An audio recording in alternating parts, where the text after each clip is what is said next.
যেন একজন নতুন চাষি সঠিকভাবে লতিকচু চাষ করতে পারে, লতির প্রাধান্যটা বেশি দেন বা লতির প্রায়োরিটিটা আপনাদের কাছে বেশি, তাদের জন্য সবথেকে বেস্ট অপশনটা হলো যশোরের এই যশোরের যে লতিরাজ, মানে যশোরের লতিরাজি ভাই, এইটার সাথে কম্পেয়ার অন্য কোনোটাতে পসিবল।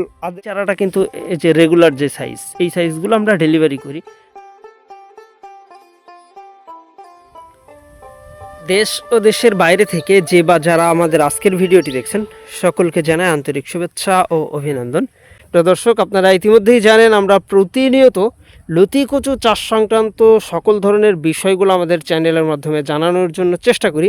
তো যেহেতু বর্তমান সময়টা কিন্তু অনেকেরই দেখা যাচ্ছে ফসলি জমিগুলোতে ধান রোপণ করা হয়ে গেছে, বা অনেকে আছেন যারা পরবর্তীতে চারা রোপণ করতে যাচ্ছেন বা লতিকচু চাষ করতে যাচ্ছেন।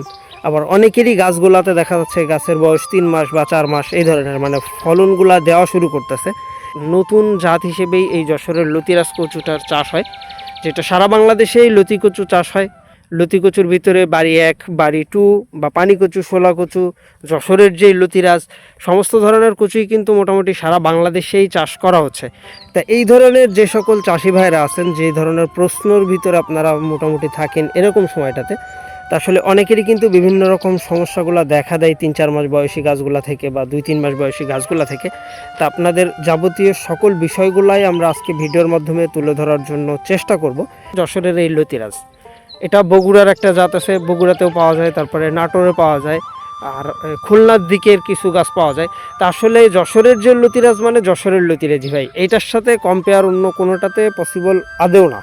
বাংলাদেশ কৃষিভিত্তিক দেশ, আর প্রতিনিয়ত আমরা আসলে এভাবে নতুন উদ্যোক্তাগুলো খুঁজে বের করতে চাই, কারণ বর্তমানে সারা বাংলাদেশেই কিন্তু লতিকচুর চাষ হচ্ছে। মোটামুটি আমি প্রায় 53 থেকে 54টা জেলাতে লতিকচুর চারা ডেলিভারি করতেছি, কারণ এর প্রত্যেকটা গাছ থেকেই আপনি মাত্র 45 দিনে, একেবারে ধরাবান্ধভাবেই মাত্র 1.5 মাসের ভিতরে আপনাকে প্রত্যেকটা গাছেই ফলন দেবে, প্রত্যেকটা গাছে আপনাকে লতি দিতে সক্ষম। আসলে আপনারা যারা এই চাষগুলো করতে চান, কেমন জমিতে আসলে আপনার ফলনটা ভালো হবে, এটা যদি আপনি জানতে পারেন, তাহলেই কিন্তু এখান থেকে আপনি ভালো ফলনটা পেতে পারেন। আর যদি কিনা মোটামুটি সঠিকভাবেও আপনি এদের পরিচর্যা করতে পারেন, তাহলে একটানা 10 মাস পর্যন্ত আপনি ফলন এখান থেকে পেতে পারবেন। তার জন্য আপনাকে সর্বপ্রথম যে কাজটা করতে হবে সেটা হলো পূর্ণবয়স্ক মাতৃগাছের চারাটা আপনাকে সংগ্রহ করতে হবে। আর প্রথমেই আপনাকে মনে রাখতে হবে যে লতিকচু চাষের জন্য সবথেকে সেরা জমিটা হলো দোআঁশ মাটিওয়ালা জমি। আবার অনেকেই মনে করে যে ভাই জমিতে সবসময়ের জন্য পানি রাখতে হবে কিনা।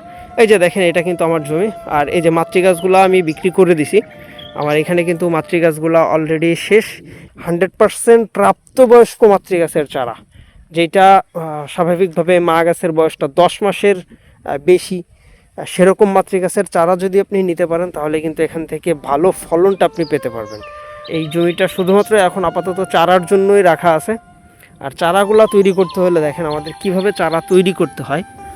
এই যে দেখতে পাচ্ছেন, আমাদের এই গাছটা থেকে কিন্তু 1টা 2টা 3টা মানে 4টা 5টা যে লতি আসছে, এর কোনোটাই কিন্তু লতি হবে না। প্রত্যেকটা গাছই মানে প্রত্যেকটা লতির মাথা থেকে এইভাবে চারা। এর একটা কারণ হলো আপনার রেস্টের যে চারাগুলা। আর যদি কিনা মা গাছের বয়সটা 10 মাসের কম হয়, সেই ক্ষেত্রে কিন্তু আসলেই ওই দ্রুত ফলনটা বা দীর্ঘদিন যাবৎ ফলন পাবেন এইটা সম্ভব হয় না। অনেকে আছে যারা চারার সাইজটা দেখেন, তা আসলে চারার সাইজ দেখাটা এটা অনেকটা বোকামি। কারণ এই যে দেখেন, এই চারাটা কিন্তু এই যে রেগুলার যে সাইজ, এই সাইজগুলো আমরা ডেলিভারি করি। তা আসলে আপনাকে যদি আমি এই সাইজের চারা না দিয়ে একেবারে এরকম ছোট্ট সাইজের চারা আপনি রোপণ করেন, যেই চারার বা যেই মাতৃগাছের বয়সটা 10 মাসের বেশি, আমি একটু ফাঁকা একটা গাছ দেখে আপনাদেরকে দেখেন, এই যে দেখতে পাচ্ছেন, এটা কিন্তু মাত্র 3টা পাতা আসছে, একেবারে ছোট সাইজের চারা। আর এই ছোট চারা যেহেতু এটা এখনও কাটা হয়নি, আপনাকে কাছ থেকেই দেখাই। এই যে দেখতে পাচ্ছেন, গাছের গোড়াতে কিন্তু অলরেডি লতি চলে আসছে। আর সাধারণত আমার কাছ থেকে যারা চারা নিছেন, অনেকে আছে যারা মাত্র 34-35 দিনের ভিতরেই ফলন পাইছেন। আমি স্বাভাবিকভাবেই 1.5 মাসে ফলন আসে এরকম চারাগুলো ডেলিভারি করি, মানে 45 দিনে ফলন পাবেন। দেখেন, এই কারণেই কিন্তু আমি বলি যে আসলে পুরাতন জমির যে চারা, এটা কিন্তু ছোট বা বড় মানে চারার সাইজ কোনো ব্যাপার না। আপনাকে দেখতে হবে মাতৃগাছের বয়স। আপনি যদি সঠিক বয়সী মাতৃগাছের চারাটা সংগ্রহ করে রোপণ করতে পারেন, তাহলে যে কোনো সাইজের চারাতেই ভালো ফলনটা আপনি পাবেন। সেটার একটা অন্যতম কারণ হলো মাতৃগাছের বয়সটা বৃদ্ধি করে নিয়ে তারপরে মাতৃ গাছগুলোকে ছাঁটাই করা। আপনি যদি একেবারে আমার জমির যে ছোট্ট সাইজের চারা দেখেন, এটা কিন্তু মোটামুটি অসুস্থ চারাই বলা যায়, কাণ্ডগুলা পচে নষ্ট হয়ে গেছে। আপনি এই চারাটাও যদি দেখেন, একটা এই যে একটা দেখতে পাচ্ছেন, 2-3টা লতি কিন্তু আমার এতটুক সাইজের একটা চারা থেকে বের হচ্ছে। তার জন্য দরকার আপনাকে 100% বুঝে শুনে যে আমি কেমন জমি থেকে চারা নিচ্ছি। এই যে দেখতেছেন আমাদের প্রত্যেকটা চারার গোড়াতে আপনি লতি পাবেন। মাতৃগাছ তো এখন নাই, যার জন্য দেখাইতে পারলাম না। প্রত্যেকটা চারার গোড়াতে গোড়াতে আপনি লতি পাবেন 2-3টা করে। আপনি যদি এই যে ছোট্ট সাইজের চারা এইটা দেখেন, এইটারও গোড়া থেকে এই যে দেখতে পাচ্ছেন, এই যে দেখেন লতি বের হচ্ছে, এতটুকু ছোট্ট সাইজের। তা আসলেই যারা লতি কচু চাষ করতে চান, অনেকে আছে ছাদ বাগানে রোপণ করতে চায়, আবার অনেকে আছে যারা শখের বসে অল্প জায়গাতে চাষ করতে চায়, ছায়া জমিতে চাষ করতে চায়। অবশ্যই সঠিক জাতটা চিনে আপনাকে চারাগুলো সংগ্রহ করতে হবে। আর এই চারাগুলো যখন আপনি রোপণ করবেন, এদেরকে সার ওষুধ কীটনাশক সঠিকভাবে ব্যবহার করতে পারলে মোটামুটি 10 মাস পর্যন্ত ফলন আপনি এখান থেকে পেতে পারেন। আমি যদি ভালোভাবে দেখাই, এই যে দেখেন, এটা হলো আমাদের রেগুলার সাইজ। এই রেগুলার সাইজের চারাগুলো আপনাকে সংগ্রহ করতে হবে। আর দেখাচ্ছে জায়গা ভেদে অনেকে আছে এর থেকে বড় সাইজের চারা রোপণ করে বা ছোট, 1টা 2টা 3টা লতি কিন্তু আমার এই ছোট্ট সাইজের চারা থেকে আপনি পাবেন।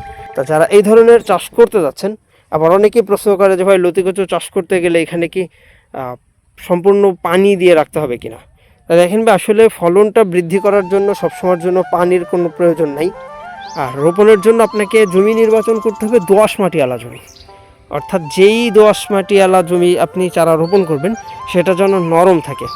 সবসময়ের জন্য আপনাকে পানি দিয়ে রাখতে হবে ব্যাপারটা সেরকম না, মানে পানি জমাট বাঁধায় রাখতে হবে ব্যাপারটা সেরকম না, তবে নরম রাখতে হবে, এটা একটা ইম্পর্টেন্ট বিষয়। আপনি যদি এই দেখেন আমাদের জমিটা, এরকম হাত দিলে মোটামুটি এতটুক পর্যন্ত আপনার আঙুল দেবে যাবে, এরকম নরম জায়গাতে আপনাকে চারা রোপণ করতে হবে বা ফলনটা ভালো হয়। আপনি যদি মোটামুটি একটু নরম রাখতে পারেন তাহলে এই দোআঁশ মাটিওয়ালা জমিতেই আপনার ফলনটা সবথেকে বেশি পরিমাণে আসবে, এই বিষয়টা খেয়াল রাখবেন। আর চারা সংগ্রহের ক্ষেত্রে অবশ্যই চেষ্টা করতে হবে আপনাকে সর্বোচ্চ সেরা মানের চারাটা যদি চিনতে চান, সেটার মাতৃ গাছের বয়সটা কেমন। আর এভাবে আমরা প্রতিনিয়ত সারা বাংলাদেশেই মোটামুটি প্রায় 53-54টা জেলাতে আমি চারা ডেলিভারি করছি ইতিমধ্যে।